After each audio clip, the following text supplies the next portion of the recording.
श्रीगणेशाय नमः। अस्य श्रीरामरक्षास्तोत्रमन्त्रस्य बुधकौशिकऋषिः श्रीसीतारामचन्द्रो देवता अनुष्टुप् छन्दः सीताशक्तिः श्रीमद्हनुमानकीलकम् श्रीसीतारामचन्द्रप्रीत्यर्थे जपे विनियोगः। अथ ध्यानम्। ध्यायेदाजानुबाहुं धृतशरधनुषं बद्धपद्मासनस्थम् पीतं वासोऽवसानं नवकमलदलस्पर्धिनेत्रं प्रसन्नं वामाङ्कारूढसीतामुखकमलमिलल्लोचनं नीरदाभं नानालङ्कारदीप्तं ददतमुरुजटामण्डनं रामचन्द्रम् इति ध्यानम्। चरितं रघुनाथस्य शतकोटिप्रविस्तरम् एकैकक्षरं पूसां महापातकनाशनम् ध्यात्वा नीलोत्पलश्यामं रामं राजीवलोचनं जानकी लक्ष्मणोपेतं जटामुकुटमण्डितं सासितो न धनुर्बाणपाणिं नक्तं चरान्तकं स्वलीलया जगत्त्रातो माविर्भूतमजं विभुं रामरक्षां पठे प्राज्ञ पापाग्नि सर्वकामदां शिरो मे राघवः पातु बालं दशरथात्मजः कौसल्येयो दृशौ पातु विश्वामित्रप्रियः श्रुति घ्राणं पातु मखत्राता मुखं सौमित्रिवत्सलः जिह्वां विद्यानिधिः पातु कण्ठं भरतवन्दितः स्कन्दौ दिव्यायुधः पातु भुजौ भग्नेशकार्मुकः करौ सीतपतिः पातु हृदयं जामदाग्निजित् मध्यं पातु खरद्वंसी नाभिं जाम्बवदाश्रयः सुग्रीवेशः कटिः पातु सत्किनी हनुमत्प्रभुः ऊरुरघुत्तमः पातु रक्षकूलविनाशकृत् जानुनी सेतुकृत् पातु जङ्घे दशमुखान्तकः पादौ विभीषणः श्रीद पातु रामोऽखिलं वपुः एतां रामबलोपेतां रक्षां यः सुकृती पठेत् सचिरायुः सुखी पुत्री विजयी विनयी भवेत् पातालभूतलव्योमचारिणश्छद्मचारिणः न द्रष्टुमपि शक्तास्ते रक्षितं रामनामभिः रामेति रामभद्रेति रामचन्द्रेति वा स्मरन् नरो न लिप्यते पापै भुक्तिं मुक्तिं च विन्दति जगज्जैत्रैकमन्त्रेण रामनाम्नाभिरक्षितं यः कण्ठे धारयेत् तस्य करस्था सर्वसिद्धयः वज्रपञ्जरनामेदं यो रामकवचं स्मरेत् अव्याहताज्ञः सर्वत्र लभते जयमङ्गलम् आदिष्ट्वान्यथा स्वप्ने राम रक्षामिमं हरः तथा लिखितवान् प्रातः प्रबुद्धौ बुधकौशिकः आरामः कल्पवृक्षाणां विरामः सकलापदाम् अभिरामस्त्रिलोकानां रामः श्रीमान् सनः प्रभुः तरुणौ रूपसम्पन्नौ सुकुमारौ महाबलौ पुण्डरीकविशालाक्षौ चिरकृष्णाजिनाम्बरौ फलमूलशिनौ दान्तौ तापसौ ब्रह्मचारिणौ पुत्रौ दशरथस्येतौ भ्रातरौ रामलक्ष्मणौ शरण्यौ सर्वसत्त्वानां श्रेष्ठौ सर्वधनुष्मतां रक्षः कुलनिहन्तारौ त्रायेतान्नौ रघुत्तमम्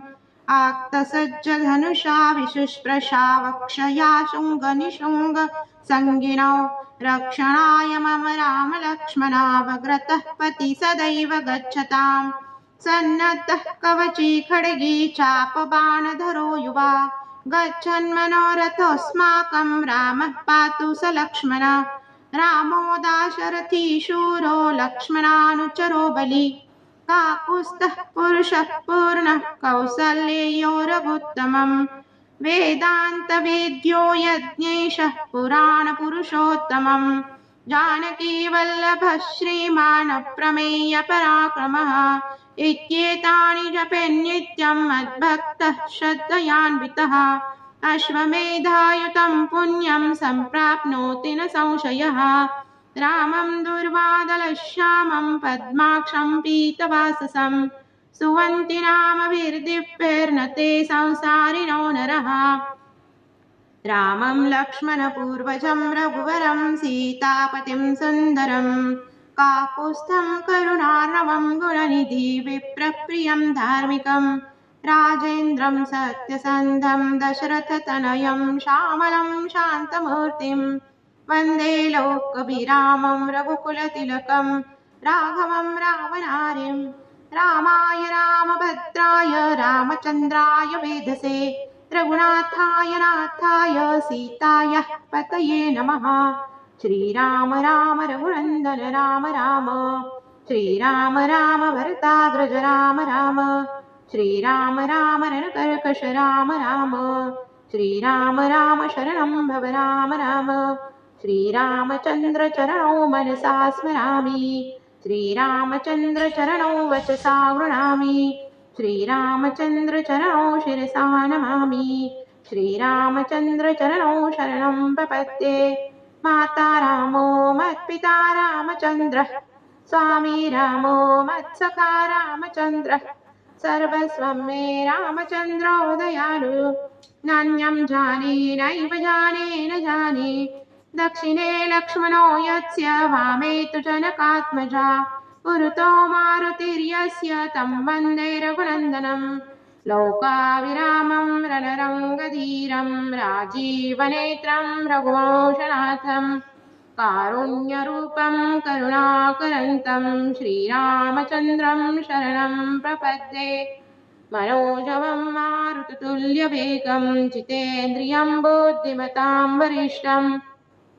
वातात्मजं वानरयूथमुख्यं श्रीरामदूतं शरणं प्रपद्ये कूजन्तं राम रामेति मधुरं मधुराक्षरम् आरुह्य कविताशाखां वन्दे वाल्मीकिकोकिलम् आपदामपहर्तारं दातारं सर्वसम्पदां लोकाभिरामं श्रीरामं भूयो भूयो नमाम्यहम्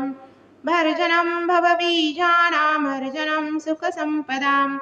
तर्जनं यमदूतानां राम रामेति गर्जनं रामो राजमणिः सदा विजयते रामं रमेशं भजये रामेणाभिहितानि शाचरचमो रामाय तस्मै नमः रामं नास्ति परायणं परतरं रामस्य दासोऽस्म्यहम् रामे चित्तलयः सदा भवतु मे भो राम मामुद्धर राम रामेति रमे रामे मनोरमे सहस्रनाम तत्तुल्यं रामनामवरानने इति श्रीबुधकौशिकविरचितं श्रीरामरक्षास्तोत्रं सम्पूर्णम्। श्रीसीतारामचन्द्रार्पणमस्तु।